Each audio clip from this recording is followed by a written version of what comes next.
अस्सलाम वालेकुम, आप देख रहे हैं प्रोग्राम न्यूज़ फीड। मैं हूं मुर्तज़ा डार। प्रोग्राम में आज हम बात करेंगे भारत के हवाले से, भारत में जो सूरत हाल आज के दिन है उसके हवाले से बातचीत करेंगे और आज के दिन की जो भारत में सूरत हाल है वो क्यों है, इसके पीछे कौन से मुहर्रिकात हैं, इस हवाले से भी बात करेंगे।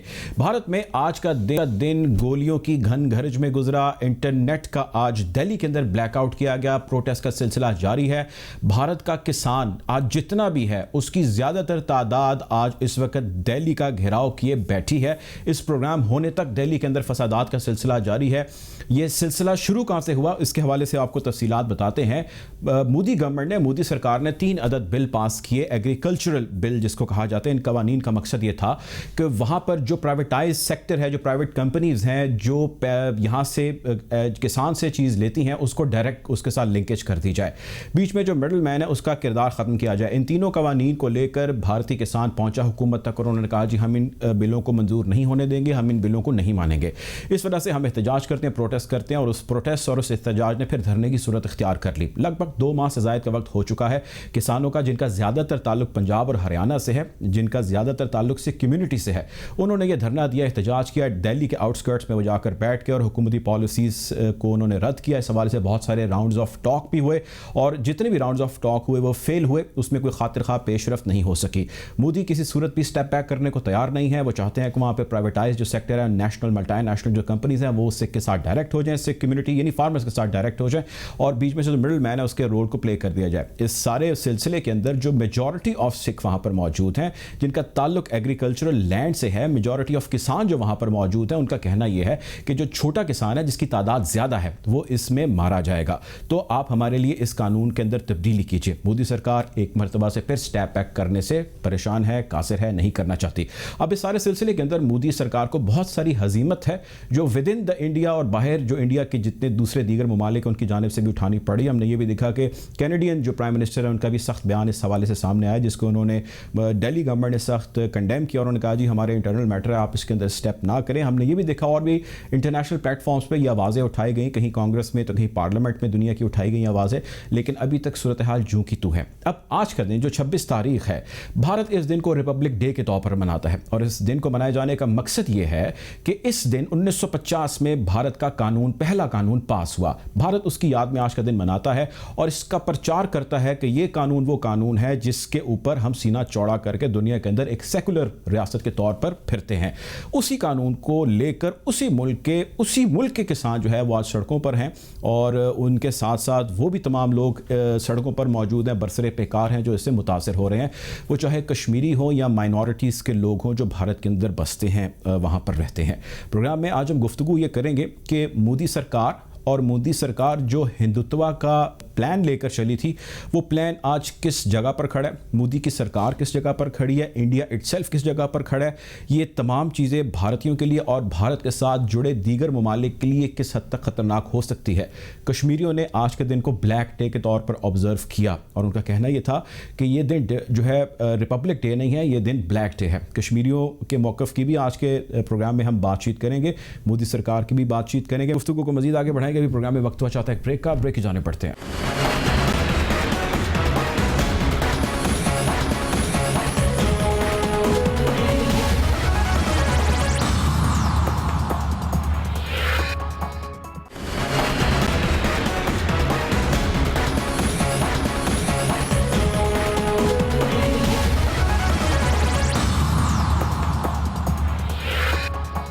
Welcome back after the break. गुफ्तगू को मजीद आगे बढ़ाएंगे, जाने की सूरत हाल किस जाने पड़ रही है। हमें प्रोग्राम में ज्वाइन करें रवि श्रीवास्तव, एनालिस्ट हैं, हमें ज्वाइन करें मुंबई से। इनके साथ सिंह साहब मौजूद होंगे, रिप्रेजेंटेटिव हैं वर्ल्ड सिख पार्लियामेंट के। बहुत शुक्रिया आप लोगों के ज्वाइन करने का। गुफ्तगू का आगाज़ मैं आपसे करता हूँ जगह सिंह साहब, वेलकम टू द शो। ये बताइएगा सिंह साहब कि ये जो सारा प्रोटेस्ट है, इस प्रोटेस्ट में क्या कोई ऐसी स्पेस बचती है, कोई ऐसा रास्ता निकलता है कि ये प्रोटेस्ट ख़त्म हो सके, या आप और आपके जितने साथी इस वक्त ये प्रोटेस्ट कर रहे हैं दिल्ली के अंदर वो डिटर्मिन्ड है कि हमने हुकूमत को घर भेजना और उनको ये कवानीन वापस लेने होंगे मोदी सरकार को? उन्होंने वापस कराउण तो बगैर घरां नूं मुड़ जाण तां उन्हां नूं अपनी इहदे विच मौत दीदी, अपना फ्यूचर उन्हां नूं नहीं दिस रहा। सो उन्हां लिए जरूरी है कि जो कानून जिहड़े पास कीते आ तैन ये सरकार वापस लवे ਐਂਡ ਉਹ ਫਿਰ ਆਪਣੇ ਵੈਸੇ ਜਸਟ ਫॉर ਯੂਰ ਇਨਫੋਰਮੇਸ਼ਨ ਜੀ ਤੇ ਬਹੁਤ ਸਾਲਾਂ ਤੋਂ ਬਹੁਤ ਜ਼ਿਆਦਾ ਜਿਹੜੀ ਗਿਣਤੀ ਕਿਸਾਨਾਂ ਦੀ ਉਹ ਆਤਮ ਹੱਤਿਆ ਕਰ ਰਹੀ, ਕਾਫੀ ਲੋਕ ਗਿਣਤੀ ਵਿੱਚ ਆਤਮ ਹੱਤਿਆ ਕਰ ਰਹੇ ਆ। ਜੇ ਕਾਨੂੰਨ ਵਾਪਸ ਹੋਗਾ ਆਤਮ ਹੱਤਿਆ ਫੇਰ ਵੀ ਹੁੰਦੀਆਂ ਰਹਿਣੀਆਂ। ਤੇ ਵੈਸੇ ਇਹਦਾ ਹੱਲ ਤਾਂ ਇਹੀ ਸੀ ਕਿ ਪੰਜਾਬ ਦੇ ਲੋਕ ਜਾਂ ਪੰਜਾਬ ਦੀ ਸਰਕਾਰ ਇਹਦਾ ਆਪਣਾ ਵੱਖਰਾ ਕਾਨੂੰਨ ਬਣਾਉਂਦੀ। ਵੈਸੇ ਜਿੰਨੇ ਅਸੀਂ ਫੋਰਨ ਸਿੱਖ ਹਾਂ, ਜੇ ਸਾਡੀ ਆਰਗੇਨਾਈਜੇਸ਼ਨ ਹੈ, ਅਸੀਂ ਤਾਂ ਇਹ ਸੋਚਦੇ ਹਾਂ ਕਿ ਜਿੰਨਾ ਚਿਰ ਉੱਥੇ ਸਾਨੂੰ ਇੰਡੀਪੈਂਡੈਂਸ ਨਹੀਂ ਮਿਲਦੀ ਸਾਡੇ ਮਸਲੇ ਹੱਲ ਨਹੀਂ ਹੋਣੇ। ਕਦੇ ਪਾਣੀ ਦਾ ਮਸਲਾ, ਕਦੇ ਫਸਲਾਂ ਦਾ ਮਸਲਾ, ਕਦੇ ਕੋਈ ਮਸਲਾ, ਕਦੇ ਬਿਜਲੀ ਦਾ ਮਸਲਾ। ਸੋ ਜਿੰਨਾ ਚਿਰ ਅਸੀਂ ਪੂਰਨ ਤੌਰ ਤੇ ਆਜ਼ਾਦ ਨਹੀਂ ਹੁੰਦੇ ਸਾਡੇ ਮਸਲੇ ਹੱਲ ਨਹੀਂ ਹੋਣੇ। ਹੁਣ ਕਿਸਾਨ ਕੋਲ ਕੋਈ ਰਾਹ ਨਹੀਂ ਰਹਿ ਗਿਆ। ਹੁਣ ਉਹਨਾਂ ਨੂੰ ਉੱਥੇ 2 ਮਹੀਨੇ ਇੰਨੀ ਠੰਡ ਵਿੱਚ ਬੈਠਿਆਂ ਦਿੱਲੀ ਹੋ ਗਏ। 150 ਸਾਥੀ ਉਹਨਾਂ ਦੇ ਮੌਤ ਹੋ ਗਈ ਉਹਨਾਂ ਦੀ। ਸੋ ਲੋਕ ਕਿੰਨਾ ਚਿਰ ਸਬਰ ਕਰਨਗੇ ਜੇ ਸਰਕਾਰ ਉਹਨਾਂ ਦੀਆਂ ਜਾਇਜ਼ ਮੰਗਾਂ ਨਹੀਂ ਮੰਨ ਰਹੀ ਜਾਂ ਜਾਇਜ਼ ਮੰਗਾਂ ਨਹੀਂ ਸੁਣ ਰਹੀ। ਜਦੋਂ ਕਿਸੇ ਦੀਆਂ ਜਾਇਜ਼ ਮੰਗਾਂ ਨਾ ਮੰਨੀਆਂ ਜਾਣ ਜਾਂ ਉਹਨਾਂ ਦੀਆਂ ਜਸਟੀਫਾਈਡ ਜਿਹੜੀ ਡਿਮਾਂਡਸ ਆ ਨਾ ਮੈਟ ਹੋਣ ਤਾਂ ਫਿਰ ਉਹਦੇ ਵਿੱਚੋਂ ਪੋਲੀਟੀਕਲ ਮੰਗਾਂ, ਉਹਦੇ ਵਿੱਚੋਂ ਪੋਲੀਟੀਕਲ ਮੰਗਾਂ ਸ਼ੁਰੂ ਹੋ ਜਾਂਦੀਆਂ। I think we are at this stage now ਕਿ ਸਰਕਾਰ ਇਹਦਾ ਕੋਈ ਨੋਟਿਸ ਨਹੀਂ ਲੈ ਰਹੀ। ਲੋਕ ਅੱਛਾ ਸਰ, ਜੱਗਾ ਸਾਹਿਬ ਇਹ ਤੁਸੀਂ ਦੱਸੋ, ਇਹ ਵੀ ਇੱਕ ਤਾਸੁਰ ਖਿਆਲ ਕੀਤਾ ਜਾਂਦਾ ਹੈ ਕਿ ਇਹ ਜਿਹੜਾ ਪ੍ਰੋਟੈਸਟ ਹੈ ਜਾਂ ਇਹ ਜਿਹੜਾ ਸਾਰਾ ਮਸਲਾ ਹੈ ਫਾਰਮਰਸ ਦੇ ਨਾਲ ਹੈ, ਬੇਸਿਕਲੀ ਫਾਰਮਰ ਦੇ ਨਾਲ ਮਸਲਾ ਨਹੀਂ ਹੈਗਾ। ਇਹ ਮਸਲਾ ਜਿਹੜਾ ਇੱਕ ਸਿੱਖਾਂ ਦੇ ਨਾਲ ਹੈ। ਇਹ ਸਿੱਖਾਂ ਦੀ ਨਸਲਕੁਸ਼ੀ ਜਿਹੜੀ ਕੀਤੀ ਜਾ ਰਹੀ ਹੈ, ਉਹਨਾਂ ਦੇ ਕਿਰਦ ਜਿਹੜਾ ਘੇਰਾ ਉਹ ਤੰਗ ਕੀਤਾ ਜਾ ਰਿਹਾ। ਇਹਦਾ ਮਕਸਦ ਹੈਗਾ ਕਿ ਸਿੱਖਾਂ ਨੂੰ ਸਪਰੈਸ ਕੀਤਾ ਜਾਵੇ। ਤੁਸੀਂ ਸਮਝਦੇ ਹੋ ਕਿ ਇਸ ਕਿਸਮ ਦੀ ਚੀਜ਼ ਹੈਗੀ ਹੈ ਜਾਂ ਇੱਕ ਗਲਤ ਤਾਸੁਰ ਹੈ? ਇਹ ਤਕਰੀਬਨ ਮੈਂ ਕਹ ਸਕਦਾ ਸਾਰੇ ਜਿੰਨੇ ਇੰਡੀਆ ਦੇ ਭਾਰਤ ਦੇ ਫਾਰਮਰਸ ਆ ਸਾਰਿਆਂ ਤੇ ਅਸਰ ਇਹਦਾ ਹੁੰਦਾ। ਪੰਜਾਬ 'ਚ ਸਭ ਤੋਂ ਜ਼ਿਆਦਾ ਹੁੰਦਾ ਕਿਉਂਕਿ ਪੰਜਾਬ ਦੇ ਵਿੱਚ ਜਿਹੜੇ ਲੋਕਾਂ ਦੀ ਆਮਦਨੀ ਆ ਜਾਂ ਲੋਕਾਂ ਦਾ ਕਦੋਂ ਜ਼ਿਆਦਾ ਕਿਸਾਨੀ ਦੇ ਨਾਲ ਸੰਬੰਧਿਤ ਆ, ਇਸ ਕਰਕੇ ਪੰਜਾਬ ਦੇ ਵਿੱਚ ਸਿੱਖਾਂ ਦੀ ਜ਼ਿਆਦਾ ਗਿਣਤੀ ਕਰਕੇ ਸਿੱਖਾਂ ਲਈ ਸਭ ਤੋਂ ਜ਼ਿਆਦਾ ਇਹ ਕਾਨੂੰਨ ਖਤਰਨਾਕ ਹੈ। ਵੈਸੇ ਸਾਰੇ ਹਿੰਦੁਸਤਾਨ 'ਚ ਰਹਿਣ ਵਾਲਿਆਂ ਲਈ, ਭਾਰਤ ਵਿੱਚ ਰਹਿਣ ਵਾਲਿਆਂ ਕਿਸਾਨਾਂ ਲਈ ਜਾਂ ਕਿਸਾਨਾਂ ਨਾਲ ਜੁੜੇ ਜਿਹੜੇ ਲੋਕ ਆ ਉਹਨਾਂ ਸਾਰਿਆਂ ਲਈ ਖਤਰਨਾਕ ਆ। ਸਿੱਖਾਂ ਲਈ ਖਾਸ ਕਰਕੇ ਇਸ ਕਰਕੇ ਆ ਕਿਉਂਕਿ ਪੰਜਾਬ 'ਚ ਜ਼ਿਆਦਾ ਸਿੱਖਾਂ ਦੀ ਗਿਣਤੀ ਆ ਜਾਂ ਜਿਸ ਸਿੱਖ ਜ਼ਿਆਦਾ ਫਾਰਮਿੰਗ ਕਰਦੇ ਆ ਉਹਨਾਂ ਨੂੰ ਇਹਦੇ ਵਿੱਚੋਂ ਕੋਈ ਰਾਸਤਾ ਦਿਸ ਨਹੀਂ ਰਿਹਾ ਕਰਕੇ ਉਹ ਅੱਗੇ ਆਤਮ ਹੱਤਿਆ ਉਹਨਾਂ ਦੀ ਇੰਨੀਆਂ ਵੱਧ ਗਈਆਂ। ਹੁਣ ਵੀ ਤੁਸੀਂ ਨੋਟ ਕੀਤਾ ਹੋਣਾ ਇਸ ਮੋਰਚੇ ਦੇ ਦੌਰਾਨ ਵੀ ਬਹੁਤ ਲੋਕ ਜ਼ਹਿਰ ਖਾ ਕੇ ਮਰ ਗਏ ਕਿ ਇੱਦਾਂ ਦੇ ਜੀਣ ਨਾਲੋਂ ਮਰ ਜਾਣਾ ਹੀ ਚੰਗਾ ਹੈ ਜਿੱਥੇ ਤੁਸੀਂ ਇੰਨੀ ਗਰੀਬੀ ਦੀ ਜ਼ਿੰਦਗੀ ਜੀਓ, ਇੰਨੀ ਸਖਤ ਮਿਹਨਤ ਕਰਕੇ। ਸੋ ਇਸ ਕਰਕੇ ਕਿਉਂਕਿ ਸਿੱਖਾਂ ਦੀ ਗਿਣਤੀ ਜਿੰਨੀ ਪੰਜਾਬ ਦੇ ਵਿੱਚ ਉਨੀ ਤਕਰੀਬਨ ਬਾਹਰ ਹੋਣੀ ਹੈ। ਬਾਹਰ ਵੀ ਜਿੰਨੇ ਸਿੱਖ ਬੈਠੇ ਸਾਰੇ ਮੁਲਕਾਂ ਦੇ ਵਿੱਚ ਉਹ ਸਾਰੇ ਇਹ ਕਿਸਾਨ ਦੀ ਸਪੋਰਟ ਦੇ ਵਿੱਚ ਆ। ਅਸੀਂ ਇੱਥੇ ਵੀ ਮਾਰਚਿਸ ਕੀਤੇ, ਅੱਜ ਵੀ ਹੋ ਰਹੀ ਆ, ਬਾਕੀ ਮੁਲਕਾਂ ਦੇ ਵਿੱਚ ਵੀ ਮਾਰਚਿਸ ਹੋ ਰਹੀਆਂ ਕਿਸਾਨਾਂ ਦੀ ਫੇਵਰ ਦੇ ਵਿੱਚ। ਸੋ ਜੇ ਕਿਸਾਨ ਹੁਣ ਬਿਨਾਂ ਲਿਆ ਕੁਛ ਮੁੜ ਗਏ ਤਾਂ ਉਹਨਾਂ ਦੀ ਸਲੋ ਡੈਥ ਹੋਣੀ ਆ। ਸੋ ਮਾਈਟ ਇਸ ਵੈਲ ਇੱਕ ਪਾਸੇ ਹੁਣ ਗੱਲ ਕਰਕੇ ਮੁੜਨ। ਸੋ ਉਹਨਾਂ ਦੇ ਲਈ ਹੁਣ ਕੋਈ ਰਾਹ नहीं, एक कानून वापस ले तो बगैर उन्होंने वापस नहीं जाना चाहिए। ठीक है, तुसी मेरे नाल रहो। जग्गा साहब, रवि साहब आपकी तरफ बढ़ता हूँ। सर ये बताइए ज़रा एनालाइज करें, आप बड़े करीब से सारे मामलात को देख चुके हैं बीजेपी गवर्नमेंट के।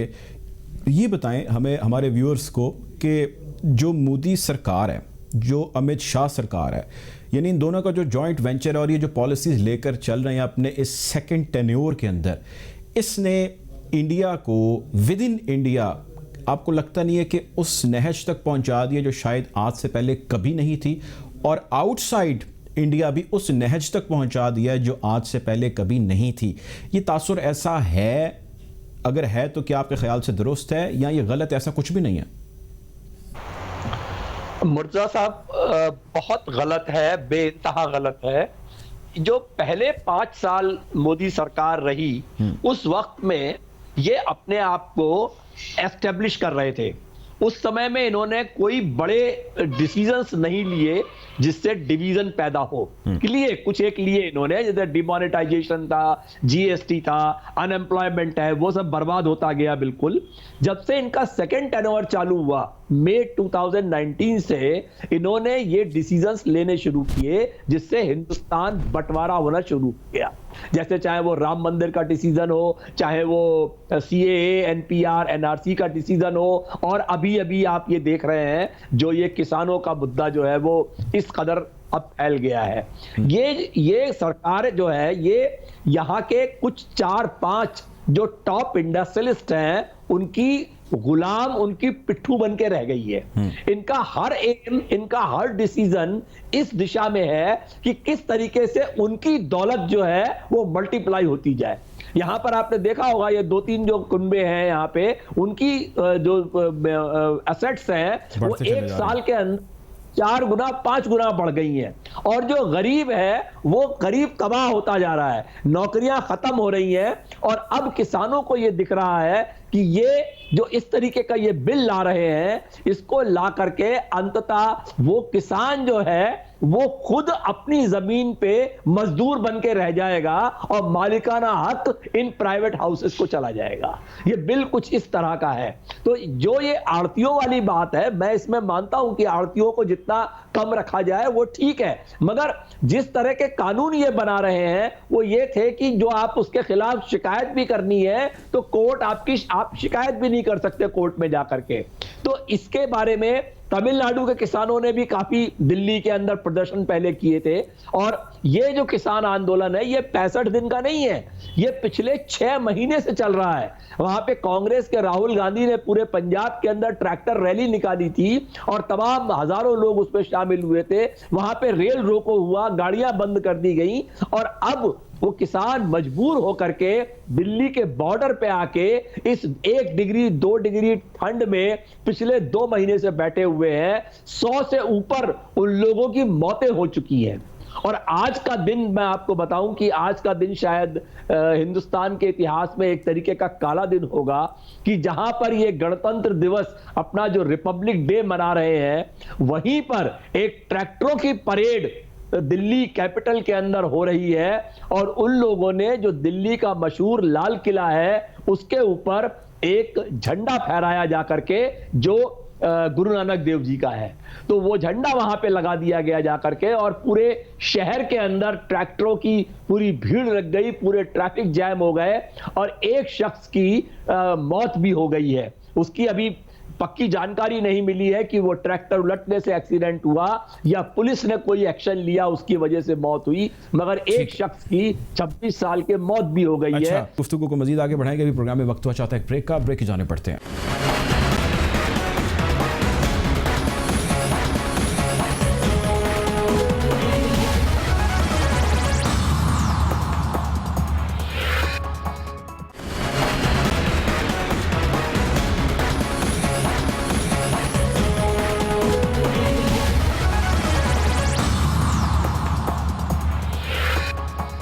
Welcome back after the break. Ravi साहब देखें, अभी तक तो हम ये बहस जहां तक लेके जा चुके हैं वो ये कह रही है कि जो मोदी सरकार और उनके जो पॉलिसी मेकर्स हैं, इनकी पॉलिसीज़ में शदीद मसले हैं।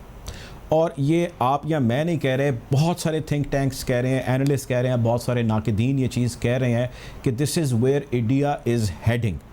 अब अगर इस चीज़ का इतलाक़ वो विद इन इंडिया कर रहे हैं तो वो इंडिया से बाहर भी कर रहे हैं। जिस मुल्क को मसला होता है वो इसका जिक्र करता है। पाकिस्तान को ये लगता है कि वो सबसे ज़्यादा इफ़ेक्टिव है इंडिया का, जिसका वो बार बार ब्लेम भी करता है, क्लेम भी करता है और इस आवाज़ को आगे पहुंचाता भी है।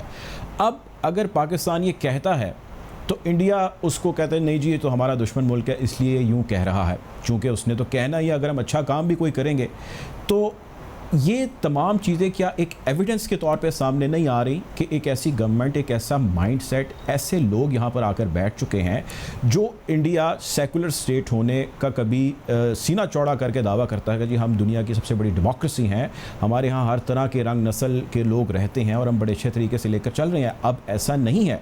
मैं इसकी कई एग्जांपल्स दे सकता हूँ। मिसाल के तौर पे मिसाल के तौर पे EU disinfo lab is one example. इसका पाकिस्तान से आपको पता है कोई ताल्लुक नहीं, एक थर्ड इंडिपेंडेंट बॉडी है और ये EU की है। EU वाले, यूरोपीय यूनियन वाले ये कहते हैं कि 15 साल से भारत इस सारी पॉलिसी को लेके चल रहा था, जिसका एग्रेशन जो है वो गुज़िश्ता इन 2 टेन्योर्स मोदी का जिक्र करते हैं कि इसके अंदर ज़्यादा बढ़ता हमने देखा और ऐसी मुनज़्ज़म कार्रवाइयाँ की गई कि दुनिया के अंदर पाकिस्तान का इमेज बुरा दिखाया जाए। और पाकिस्तान इसको ना ब्रेक करता है, ना पाकिस्तान इसका जिक्र करता है, ना पाकिस्तान इसमें कुछ हेल्प आउट करता है। अगर ऐसी और बहुत सारी निशानदहियाँ की जाती हैं तो इंडिया बजाय इसके कि उस पर चीज़ों को बेहतर करे और आगे बढ़े, वो ब्लेम गेम के अंदर शुरू कर देता है और उसका गुस्सा कहीं और निकालने लग जाता है। ये क्या गलत अमल नहीं है? मुर्तज़ा साहब, हिंदुस्तान में जो ये राइट विंग गवर्नमेंट है पिछले 2 टर्म से चल रही है, इसका एक ही ऑब्जेक्टिव रहा है कि मुसलमान इस मुल्क में एक 2ym दर्जे के सिटीजन है, नागरिक है, और ये इस चीज को अपने हर एक्शन से जस्टिफाई करते हैं। जैसे जगहों के नाम बदल देना, इमारतों के नाम बदल देना, सड़कों के नाम बदल देना, उनके जो जाती मसलात हैं, जो उनके पर्सनल कस्टम्स हैं, उनमें इंटरफियर करना, इस तरीके के कानून बनाना।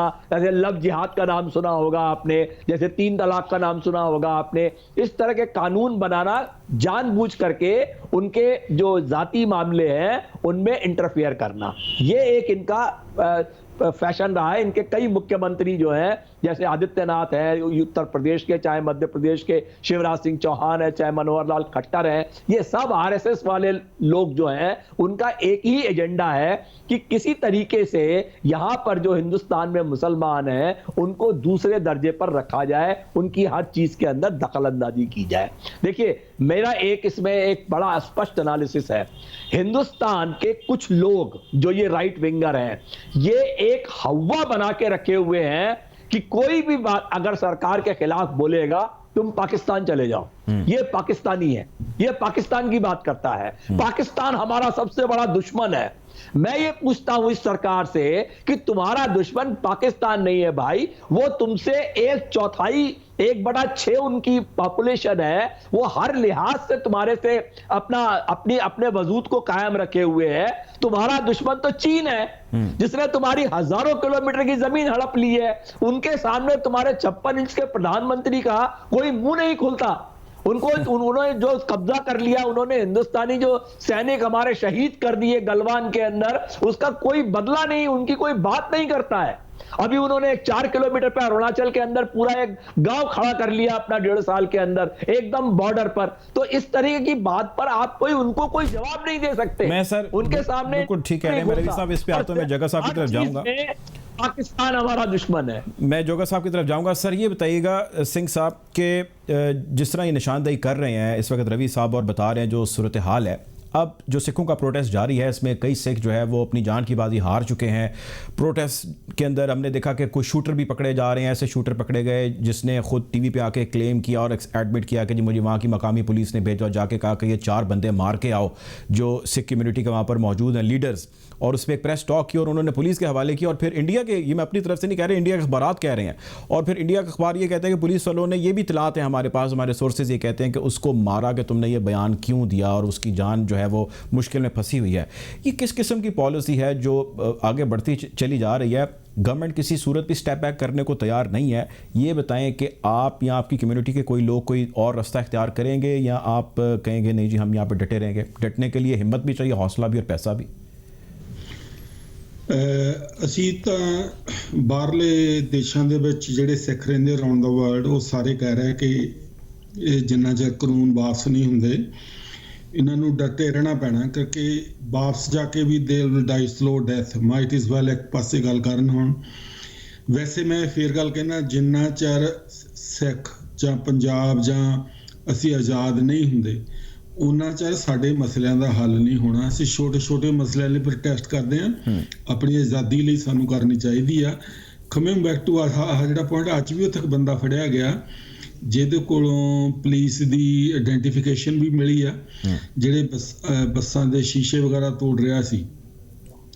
ਸੋ ਗਵਰਨਮੈਂਟ ਨੇ ਹਰ ਤਰੀਕੇ ਨਾਲ ਕੋਸ਼ਿਸ਼ ਕੀਤੀ ਆ ਇਹਨਾਂ ਨੂੰ ਆਪਸ ਵਿੱਚ ਹੀ ਲੜਾਉਣ ਦੀ, ਇਹਨਾਂ ਦੇ ਵਿੱਚ ਗਲਤ ਫਹਿਮੀਆਂ ਪੈਦਾ ਕਰਨ ਦੀ। ਚਲੋ ਗਵਰਨਮੈਂਟ ਨੇ ਕਰਨਾ, ਫੇਰ ਵੀ ਕਿਸਾਨ ਇਕੱਠੇ ਰਹੇ ਆ। ਤਾਂ ਜਿਹੜਾ ਵੀ ਹੁਣ ਕਿਸਾਨ ਆਗੂ ਨੇਤਾ ਆਹ ਜਿਹੜਾ ਉਹਨੇ ਨਾਰਾ ਦਿੱਤਾ ਹੈ ਵੀ ਵਾਪਸ ਕਰਾਉਣੇ, ਇਹ ਤੋਂ ਥੱਲੇ ਦੀ ਕੋਈ ਗੱਲ ਕਰੇਗਾ ਉਹ ਲੋਕਾਂ ਦੇ ਵਿੱਚ ਕਬੂਲ ਨਹੀਂ ਹੋਣੀ। ਲੋਕਾਂ ਨੇ ਉਹਨਾਂ ਨੂੰ ਆਮ ਵਿਚਰ ਨਹੀਂ ਦੇਣਾ।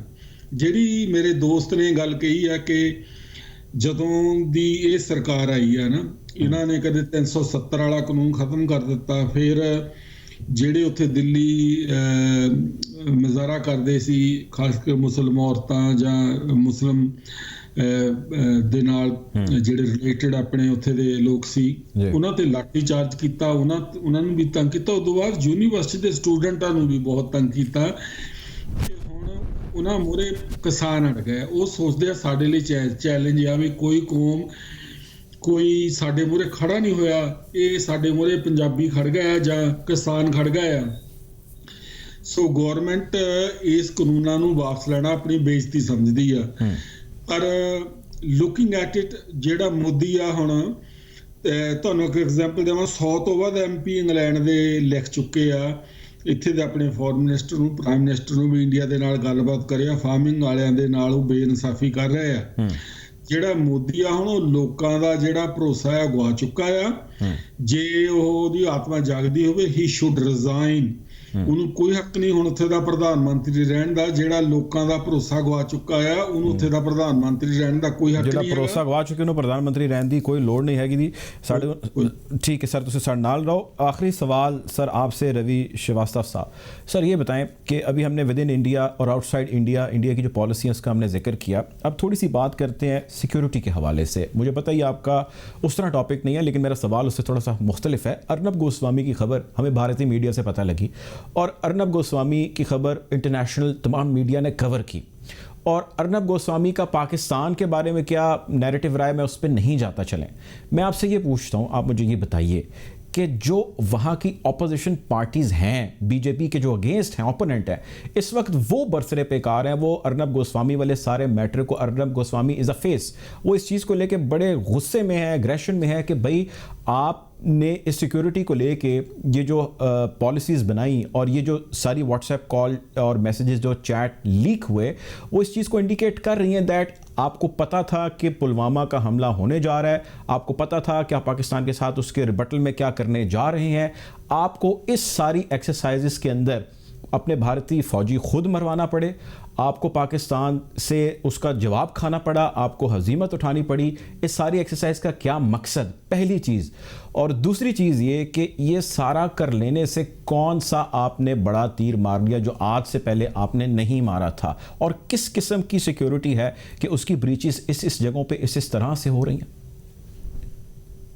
तो साहब 90% हिंदुस्तान के जो चैनल हैं उनको मोदी मीडिया के बजाय उनको गोदी मीडिया कहा जाता है, because they are sitting in the lap of mister Modi, तो उन्हें गोदी मीडिया कहते हैं। और उनमें से जो रिपब्लिक टीवी जिसका आपने नाम लिया, अर्नब गोस्वामी जो उसके बड़े चीफ एंकर हैं, CEO हैं, उन्होंने उनको इस तरह के चैनल्स को government of India, prime minister के ऑफिस से एडवांस इंफॉर्मेशन दी जाती है, ऐसा उनकी चैट से जाहिर हो गया है। और जो पूरी चैट 500 पेज की है वो एक ऑथेंटिक डॉक्यूमेंट है। वो हिंदुस्तान के बॉम्बे हाई कोर्ट में पुलिस ने, मुंबई की पुलिस ने वो सबमिट की है। तो वो डॉक्यूमेंट कोई मतलब पब्लिक डॉक्यूमेंट बाहर का नहीं है, वो पब्लिक डॉक्यूमेंट है, पब्लिक डोमेन में है, ऑथेंटिक डॉक्यूमेंट है। और जिस तरह से अर्नब गोस्वामी को प्राइम मिनिस्टर के ऑफिस से या इंफॉर्मेशन मिनिस्टर के ऑफिस से पहले से इंफॉर्मेशन दी गई, ये एक बहुत बड़ा सिक्योरिटी ब्रीच है। और ये शो करता है कि सिर्फ अर्नब गोस्वामी नहीं, उस तरह के और भी बहुत सारे चैनल के जो CEOs हैं उनके साथ में इस तरह की सेंसिटिव इंफॉर्मेशन शेयर की जाती है पब्लिक में एक नैरेटिव क्रिएट करने के लिए।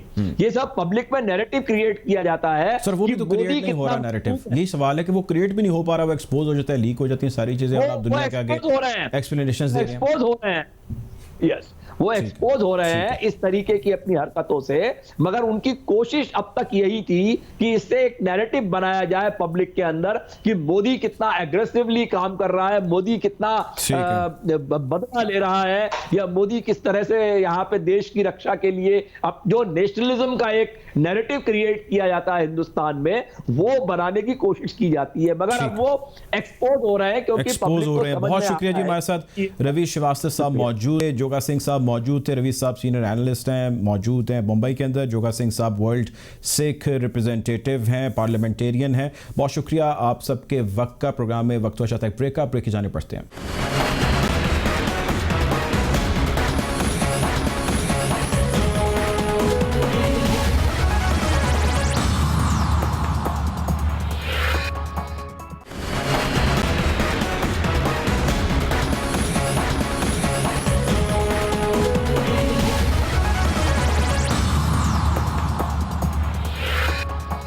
Welcome back after the break. गुफ्तगू मजीद आगे बढ़ाते हैं और जानते हैं सूरत हाल किस जाने बढ़ रही है। बात कर रहे हैं भारत के शहर दिल्ली में होने वाले फसादात के हवाले से, हिंदुत्व पॉलिसी के हवाले से। आज भारत अपना रिपब्लिक डे मना रहा है, जिसको कश्मीरियों ने ब्लैक डे के तौर पर मनाने का ऐलान किया और सारा दिन उन्होंने दुनिया में जहां जहां कश्मीरी मौजूद हैं उन्होंने इसको ब्लैक डे के तौर पर मनाया। प्रोग्राम में हमें ज्वाइन कर रहे हैं जाहिद हफीज साहब, तर्जुमान है दफ्तर खारजा के, very eminent guest. Welcome to the show sir. ये बताइए कि आज भारत अपना रिपब्लिक डे मना रहा है और उसने सारे दिन को बड़े धूम धड़ा से मनाने का प्लान कर रखा था। इस प्लान को भारत के अंदर ही भारतीयों ने सबोताज किया। वो लोग सामने आए जिनको भारत कई सालों से सप्रेस करता आ रहा है। कश्मीरियों ने इस दिन को आज ब्लैक डे के तौर पर मनाया। You being the spokes person of foreign office Pakistan, ये बताइए कि आप कैसे एनालाइज करते हैं विद इन इंडिया जो सिचुएशन बनी है इस वक्त और जो कश्मीरियों ने इस पर नैरेटिव लिया उस पर। जी मुर्तज़ा साहब, थैंक यू वेरी मच। जैसे आपने बताया कि आज रिपब्लिक डे के हवाले से Indian illegally occupied Jammu and Kashmir में आज भारत का जो रिपब्लिक डे है उसे उन्होंने ब्लैक डे के तौर पे ऑब्ज़र्व किया और ये एक इंतहाई इम्पॉर्टेंट मैसेज है जो कि कश्मीरियों की तरफ से भारत के लिए गया। आपने पहले भी देखा होगा कि भारत के जो जमहूरिया के दिन पे कश्मीरी उसे ब्लैक डे के तौर पर ऑब्ज़र्व करते हैं, जबकि पाकिस्तान का इंडिपेंडेंस डे हो या पाकिस्तान के नेशनल डे पे कश्मीर के अंदर चिरागा किया जाता है। इसी तरह आपने ये भी देखा होगा कि कश्मीर के अंदर जो भारतीय मुजालिम हो रहे हैं और जो कश्मीरी शहीद हो रहे हैं उनकी ये ख्वाहिश होती है कि उन्हें पाकिस्तानी फ़्लैग के अंदर दफनाया जाए।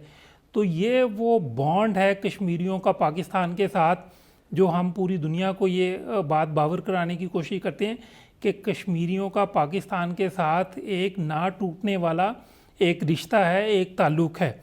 जो आपने भारत की बात की, तो आज भारत के रिपब्लिक डे के ऊपर पूरा मुल्क जो है वो एहतजाज कर रहा है जी। आज अगर हम भारत को देखें तो हम ये समझते हैं कि 3 जो उसकी डायमेंशन है वो बहुत इंपॉर्टेंट है।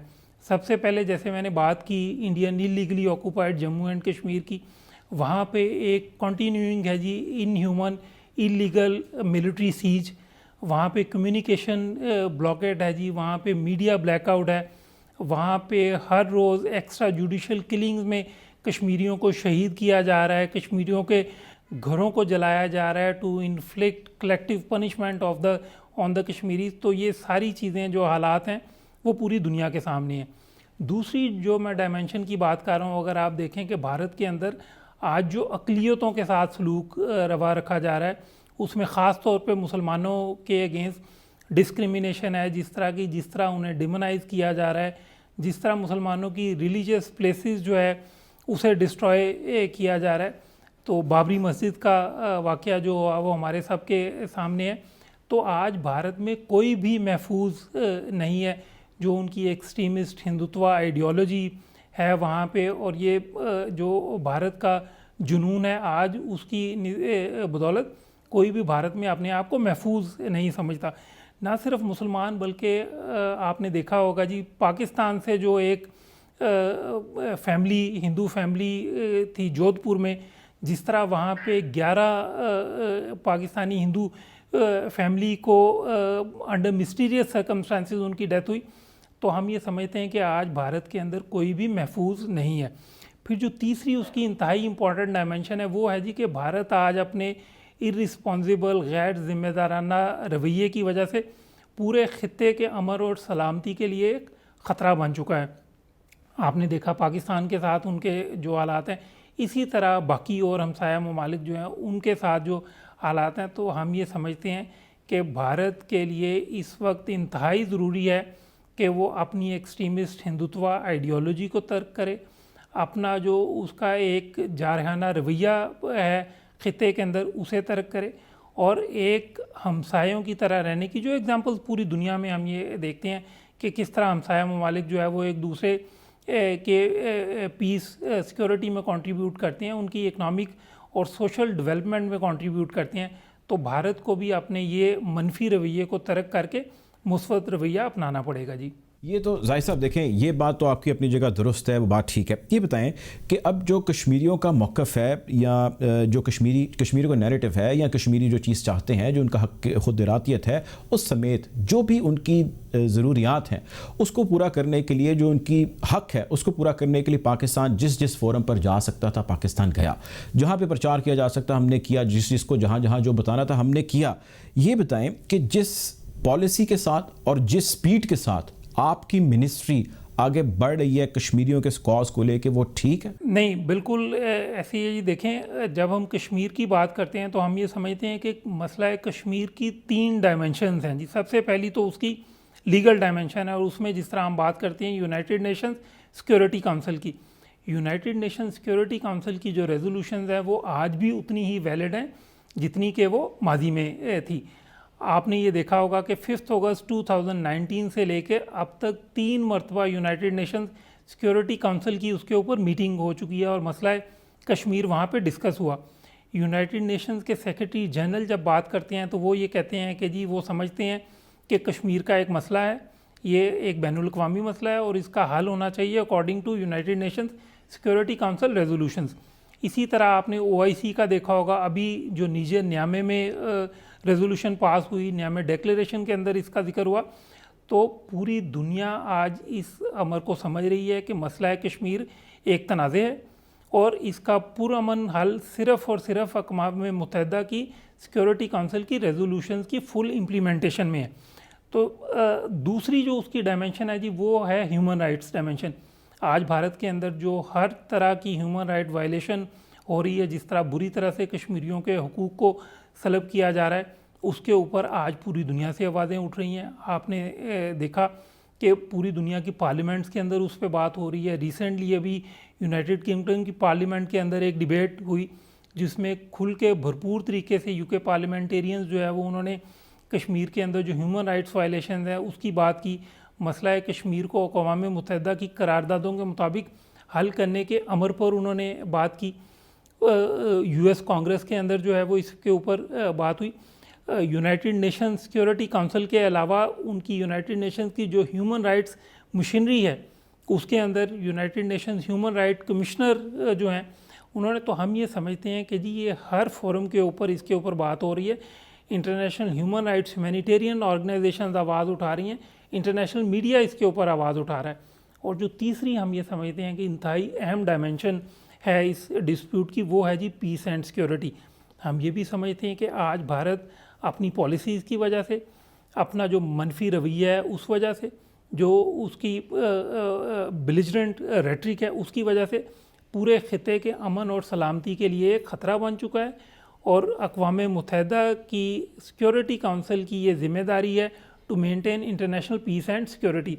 तो उस हवाले से भी मसला कश्मीर का हल ज़रूरी है जी। अच्छा जाहिद साहब, ये बताएं कि अब मैं मिसाल देता हूँ, EU डिसइंफो लैब एक ऐसा इंसिडेंट है, एक ऐसी चीज़ हमारे सामने आई जो ये चीज़ एविडेंट है, जो ये चीज़ जाहिर करती है कि भारत को एक थर्ड पार्टी ने एक्सपोज किया मुनज़्ज़म कार्रवाइयाँ जो वो 15 साल से ज़ायद अरसे से पाकिस्तान के ख़िलाफ़ कर रहा था। हमने, आप लोगों ने यानी इसको पूरी दुनिया के सामने बताया और खुल के बताया और बारहा दफ़ा बताया। अब आप इसको एज ए लीगल मैटर आगे लेकर चलने में परसू करने का इरादा रखते हैं? कोई आप चाहते हैं कि इस चीज़ के ऊपर आप किसी ICJ के पास जाएं, किसी इंटरनेशनल कोर्ट के पास जाएं, आप केस फाइल करें और इस चीज़ को बेस बना के आगे बढ़ें? कुछ ऐसा प्लान रखता है दफ्तर खारजा? मुर्तज़ा साहब, उसमें आपने देखा होगा कि जब ये रिपोर्ट आई EU डिसइंफो लैब की, उसमें उन्होंने सबूत पेश किए कि किस तरह भारत ने जाली थिंक टैंक क्रिएट किए, किस तरह उन्होंने जाली डोमेन्स क्रिएट की, किस तरह उन्होंने फेक आईडीज़ बनाई। तो इन सारी चीज़ों को जिन जुरिस्डिक्शंस के अंदर उन्होंने ये सारे काम किए, हमने हर एक के साथ हर सतह के ऊपर ये अपना केस उठाया और हम ये समझते हैं कि इन सब की तहकीकात होनी चाहिए। अभी आपने देखा एक जो थिंक टैंक था उसके पूरे बोर्ड ऑफ गवर्नर्स जो है उन्होंने रिज़ाइन कर दिया। तो इंटरनेशनल कम्युनिटी को भी इस चीज़ की रियलाइजेशन है कि भारत का ये एक मनफी प्रोपेगेंडा था। वो तो बात दुरुस्त है, लेकिन आप ये बताएं कि आप आलमी अदालत में क्यों नहीं लेके जाते इस सारे मामले को? आप किसी ऐसी कोर्ट में क्यों नहीं लेके जाते जहाँ पे दोनों केसेस जो है वो सामने रख के, दोनों मौक़िफ़ सामने रख के केस प्लीड किया जाए? आपके ऊपर ज़ाहिर एलिगेशन है और ज़ाहिर है वो एक मुनज़्ज़म कार्रवाई कर रहा है पाकिस्तान के खिलाफ इतने अरसे से, और EU डिसइंफो लैब यकीनन अब भी चल रही है। तो आप लीगल ग्राउंड्स पे क्या कर रहे हैं इंडिया के खिलाफ? मुर्तज़ा साहब, उसमें जो भी अवेलेबल फोरम है, जो भी रेमेडी अवेलेबल है, उन सब के ऊपर काम किया जाएगा और उन सब पे काम किया जा रहा है। आखिरी सवाल ये बताएं जाहिद साहब कि फ्यूचर को लेके आप कितने ऑप्टिमिस्टिक हैं? पाकिस्तान ने कहा है कि जी भारत एक कदम बढ़ाएगा तो हम 2 बढ़ाएंगे, लेकिन अब जो सूरत हाल है भारत कोई कदम बढ़ाने को तैयार नहीं है और उसने अपना एग्रेशन ऑपरेशन जो मोदी मैडनेस है उसको हम देखते हैं दिन के साथ साथ वो बढ़ती चली जा रही है, वो विद इन इंडिया हो या आउटसाइड इंडिया हो। अगर आज भी फॉर इंस्टेंस कोई ऐसा आपको नरम गोशा भारत की जानिब से नज़र आता है और भारत कहते हैं कि जी let's talk, let's seek, let's solve the problem, तो क्या आपकी पॉलिसी होगी? मुर्तज़ा साहब, आपने देखा होगा कि हुकूमत पाकिस्तान की तो पॉलिसी ये है कि हम ये समझते हैं कि तमाम हमसाया ममालिक के साथ पाकिस्तान फ्रेंडली रिलेशंस का ख्वाहिशमंद है। प्राइम मिनिस्टर साहब ने जब ये बात की, उन्होंने कहा कि जी अगर भारत एक कदम उठाता है तो हम 2 कदम उठाएंगे उसके जवाब में। लेकिन अनफॉर्चुनेटली आज भारत ने जो Indian illegally occupied Jammu and Kashmir है उसके अंदर जो हालात वहाँ पे पैदा किए हैं, तो अब ये ओनस भारत के ऊपर है कि वो अपने रवैये को दुरुस्त करे और एनेबलिंग एनवायरनमेंट पैदा करे जिसमें एक मीनिंगफुल बात हो सके। उसके लिए हम ये समझते हैं कि जो Indian illegally occupied Jammu and Kashmir है उसमें मिलिट्री सीज ख़त्म करना पड़ेगा उन्हें। हम ये समझते हैं कि जो वहाँ पे एक्स्ट्रा जुडिशल किलिंग्स हो रही हैं उन्हें ख़त्म करना पड़ेगा। जो वहाँ पे कम्युनिकेशन ब्लॉकेड है उसे ख़त्म करना पड़ेगा। जो वहाँ पे मीडिया ब्लैकआउट है उसे ख़त्म करना पड़ेगा। जो भारत का पाकिस्तान के ख़िलाफ़ मनफी प्रोपेगेंडा है उसे ख़त्म करना पड़ेगा उन्हें। जो ग्लोबल एक डिसइंफॉर्मेशन मुहिम पे निकले हुए हैं वो पाकिस्तान के अगेंस्ट, उन सब को करना पड़ेगा। तो आज इस चीज़ का ऑनेस्ट इस चीज़ की पूरी जिम्मेदारी भारत पे है कि वो मीनिंगफुल एंगेजमेंट के लिए एनेबलिंग एनवायरनमेंट क्रिएट करें। बहुत शुक्रिया जी, हमारे साथ जाहिद हफीज़ साहब मौजूद थे, तर्जुमान है दफ्तर खारजा का। आपका बहुत शुक्रिया। प्रोग्राम का वक्त ख़त्म हो जाता है, आपसे इंशाल्लाह कल ज़रूर मुलाकात होगी। अपना ख्याल रखिएगा। अल्लाह हाफ़िज़।